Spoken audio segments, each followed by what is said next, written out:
Amis téléspectateurs, bonjour. Dans le cadre des échanges de formation d'entraîneurs au niveau international, la Fédération québécoise de soccer a invité le sélectionneur de l'équipe d'Algérie, monsieur Christian Gourcuff, qui est avec nous.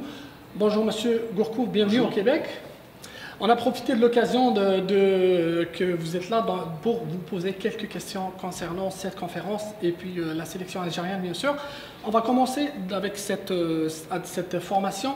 C'est quoi le contexte de la formation stage que vous donnez à travers soit que vous avez donné à Rouen ou que vous donnez ici? Ben là, c'est une invitation de la Fédération du Québec et j'ai joué à l'Impact de Montréal dans les années 89, donc j'ai gardé avec justement, c'est André Gagnon, ma prochaine question. Bon, ouais. Il y avait déjà des relations amicales, je dirais, depuis le temps, on a gardé les contacts et bon, voilà, j'ai répondu bien sûr avec beaucoup d'enthousiasme à l'invitation de la fédération. C'est juste un témoignage de mon travail, donc voilà, je pense que c'est toujours intéressant d'être confronté, même pour moi, un peu de la politique aussi de la Fédération du Québec. Et donc c'est des échanges et un témoignage de mon travail. Est-ce que ces conférences ont été prévues au moment de la signature du contrat avec la Fédération algérienne de football? Ces conférences En ce qui me concerne, oui. Non, j'ai été sollicité personnellement. Après, la Fédération québécoise a fait la demande à la Fédération algérienne qui a spontanément accepté. Donc voilà, ça s'est fait très simplement. Justement, on va parler de la Supra. Vous avez évolué au niveau du club Supra qui a changé de nom en ce moment, c'est l'Impact de Montréal, et qui évolue au niveau de la Ligue MLS. Qu'est-ce que vous pensez? Est-ce que vous suivez la Ligue MLS un peu? Pas vraiment, bon un petit peu, mais enfin pas vraiment, donc j'ai pas trop d'avis là-dessus. C'est sur le développement du football nord-américain avec un fonctionnement un peu différent avec des ligues fermées, donc bon, ça a des avantages et aussi des inconvénients, donc je n'ai pas d'avis vraiment tranché, mais bon, je pense que de toute manière dans le continent nord-américain il y a un fort potentiel parce que le soccer est encore en développement, a des belles perspectives parce qu'il y a la possibilité d'avoir des infrastructures et puis un potentiel humain aussi certainement qui devrait amener ce continent dans les premières places. Et que pensez-vous de la signature de Didier Drogba avec l'Impact de Montréal? Disons que c'est plus pour la promotion, évidemment, ça a un intérêt. Bon, c'est comme tous les stars dans la MLS, donc ce sont des locomotives. Ce qui est essentiel pour l'avenir du soccer, c'est le développement de la formation. Par contre, faire signer des joueurs phares, évidemment, ça peut servir justement de locomotive et de créer un entrain, un enthousiasme autour du soccer. Donc c'est bien sûr pas négatif. Maintenant, parallèlement, le plus important quand même, c'est le travail de fond, le travail de formation que met en place la Fédération québécoise. Avez-vous visité le CNHP, Centre National de Haute Performance? J'étais ici depuis le début de semaine, oui, donc j'ai eu des échanges permanents avec les techniciens et puis bon, ça a été très enrichissant pour moi en tout cas aussi et j'espère après que j'ai pu aussi amener quelque chose au niveau de mon expérience. Est-ce que pensez-vous que c'est la même idée à peu près de l'académie de la FAF? On ne peut pas trop comparer quand même parce que de toute façon, je pense qu'il faut s'adapter à un environnement qui est différent. Donc en Algérie, il y a les clubs, donc il faudra aussi impérativement que la formation se fasse au niveau des clubs. Maintenant, le développement de l'académie, ça pallie justement à ces manques. C'est un petit peu comme ici au Québec où il y a le fait de regrouper les meilleurs, ça permet aussi d'avoir une formation de meilleure qualité certainement que qui ne pourraient le faire dans leur club. Revenons à l'équipe d'Algérie maintenant. Avez-vous suivi le match de la sélection algérienne olympique U23 contre la Palestine? Oui, bien sûr, oui. Et c'est quoi votre... Ils sont dans une phase de préparation, donc après, c'est un match qui était particulier aussi parce que dans le contexte du 5 juillet, j'ai eu à le déplorer aussi quand on a joué contre la Guinée et le Sénégal. Voilà, quand jouer à domicile devient un handicap, c'est quand même embêtant. Et bon, ça a été le cas pour les U23. Et bon, après, le reste, ils sont en phase de préparation pour les Jeux Olympiques, donc ça n'a pas trop d'importance le résultat, même si c'est toujours plus intéressant de gagner. Toujours pour cette équipe, elle est qualifiée aux Jeux Olympiques de Rio en 2016. Quels joueurs seront, d'après vous, peuvent être appelés pour renforcer cette équipe à Rio? Les joueurs professionnels, je veux dire, de l'équipe A. Alors tout dépend. De toute façon, il y a un gros problème au niveau des Jeux Olympiques, c'est-à-dire à savoir si c'est une date FIFA ou si c'est pas une date FIFA. Si c'est pas une date FIFA, il faut pas envisager d'avoir des clubs, des joueurs professionnels qui y participent. Donc ça c'est clair, parce que les clubs et les joueurs ne peuvent pas se libérer comme ça. Donc la première chose, c'est de savoir si c'est une date FIFA. Et après, si c'est une date FIFA, ça pose problème quand même pour des joueurs dans cette période de préparation, de participation. Donc je dirais s'il y a 3 joueurs de plus de 23 ans, il faudra. D'abord, c'est pas moi qui suis le coach, donc c'est le coach qui fera le choix de ses joueurs, mais il faudra aussi que les joueurs répondent présents. Donc ça me semble quand même problématique. Vous avez dernièrement rencontré les 2 joueurs binationaux, Ounas et Benzia. C'était quoi leur réaction par rapport à la convocation, d'une éventuelle convocation? Vous me permettrez de rester discret sur la discussion que j'ai eue avec eux, mais simplement ce sont des joueurs qui se sentent algériens, donc il n'y a pas de problème. Après, il y a toujours une question de timing, de situation dans leur club. Voilà, donc c'était déjà une discussion. On a fait part de l'intérêt, enfin déjà de mon intérêt moi, pour ces joueurs qui sont des joueurs de qualité et d'avenir pour la sélection. Voilà, et puis eux ce sont aussi des joueurs qui sont binationaux, mais qui sont algériens dans l'âme, donc il n'y a pas de problème. Maintenant, le timing, je dirais, ça dépendra de pas mal de choses. On va rester dans le même contexte après. Que pensez-vous des déclarations de Sofiane Farouli et de Karim Medjani cette semaine qui se sont adressés aux binationaux pour leur dire de choisir l'Algérie au lieu de la France? Je crois que ça, c'est vraiment un choix personnel. Quand je rencontre mes joueurs aussi, c'est pareil, je ne mets pas la pression, c'est vraiment leur... Il ne faut pas que les intérêts viennent dans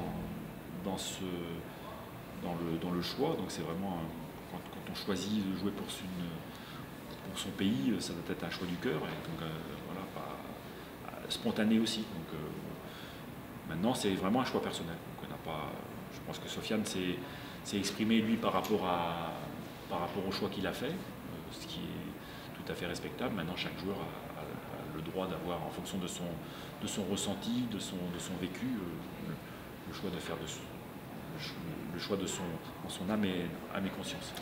Ait Atman, le joueur de Sporting de Gijón, il a dit que je vais tout faire pour convaincre le sélectionneur national pour une éventuelle convocation. Un joueur intéressant, oui. Je regarde ses matchs avec Gijón. Maintenant il est titulaire depuis un certain temps, donc c'est toujours intéressant d'avoir des jeunes comme ça qui ont une possibilité de progression. Donc voilà, maintenant dans une sélection, il y a de la concurrence évidemment, et puis il y a des secteurs de jeu où il y a beaucoup de concurrence. Que pensez-vous des dernières performances de Rachid Rezel qui joue à l'OL? Déjà il joue, donc ça c'est déjà un plus pour évidemment des jeunes joueurs, c'est déjà de trouver des ouvertures pour jouer qui leur permettent d'exprimer leur qualité. Bon, Rachid, il est avec nous depuis le printemps dernier, donc c'est pas une découverte pour nous sur les qualités de ce joueur. Mais évidemment, en enchaînant des matchs avec Lyon, il prend confiance, donc il va exprimer son potentiel, et c'est bien sûr intéressant pour la sélection.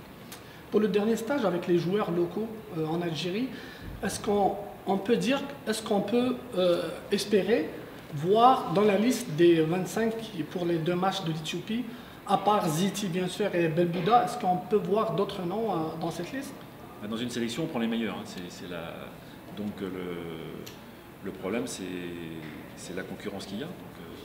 C'est pas tellement de prendre des joueurs, c'est d'enlever les autres joueurs qui sont en problème. Si on part avec 20 joueurs de champ plus 3 gardiens, il faut que des joueurs locaux puissent s'intégrer dans cette liste-là. Donc ça veut dire aussi enlever des joueurs qui évoluent dans des clubs de haut niveau. C'est aussi simple que ça. Il n'y a pas de problème avec le joueur local, c'est juste une question de concurrence par rapport aux joueurs qui évoluent à l'étranger et qui sont un problème de performance, de qualité. Le dernier classement FIFA, l'Algérie est classée 36e, juste après la Côte d'Ivoire et le Cap-Vert. Juste en arrière, il y a le Sénégal et le Ghana. Est-ce que pensez-vous que les 2 matchs de l'Éthiopie sont très importants pour avancer au classement, sachant que les 5 premiers en Afrique, bien sûr, vont former les têtes de série de la Coupe du Monde 2018? Déjà, le classement FIFA, on a perdu des places en jouant pas. Donc, notamment, on a gagné contre la Tanzanie 7-0. Donc, s'il fallait gagner 4-0 pour gagner des places, c'est difficile quand même. Bon, donc voilà, c'est un classement.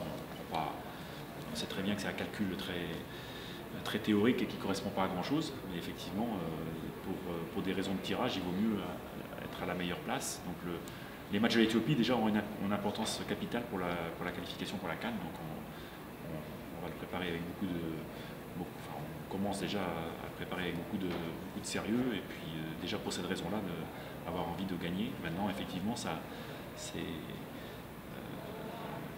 serait quand même souhaitable de terminer dans un mois de juin, à l'heure du tirage, dans le chapeau des 5 meilleures équipes africaines pour éviter d'être en concurrence aussi avec des grosses nations. C'est pas, je dirais, on gagne les matchs d'abord pour les gagner et pour se qualifier. Il se murmure qu'il y aurait un malentendu entre vous et M. Koreshi au niveau de la DTN, au niveau des prérogatives. Vous savez, moi je suis ouvert. Mon poste, c'est la sélection Léa Prime, donc ça c'est très clair. Et puis après, c'est une participation au football en général, à la formation de cadre. Enfin, j'ai mis mon expérience à disposition. Maintenant, bon, c'est tout, c'est pas le problème. Je viens ici à Québec être bénévole. Enfin, c'est pas, parce que dans mon métier, mon expérience, j'essaye aussi de faire profiter de mon expérience. Maintenant, bon, je ne suis pas DTN au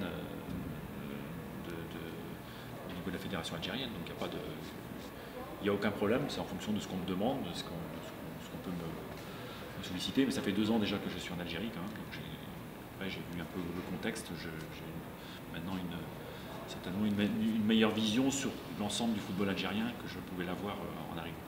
Vous êtes de plus en plus annoncé par la presse française dans différents clubs français, l'OGC Nice, Rennes, et cette semaine c'était le FC Nantes. Le président il a porté un intérêt par rapport à vous. La presse, je ne lis pas la presse. Encore moins la presse algérienne, et je ne maîtrise pas ces éléments-là. Un mot sur la nomination de Hervé Renard au niveau de la sélection marocaine, qui est devenu sélectionneur marocain de l'équipe nationale marocaine. Un mot, votre avis sur cette nomination? Non, je n'ai pas d'avis à donner. Je pense qu'il connaît bien l'Afrique.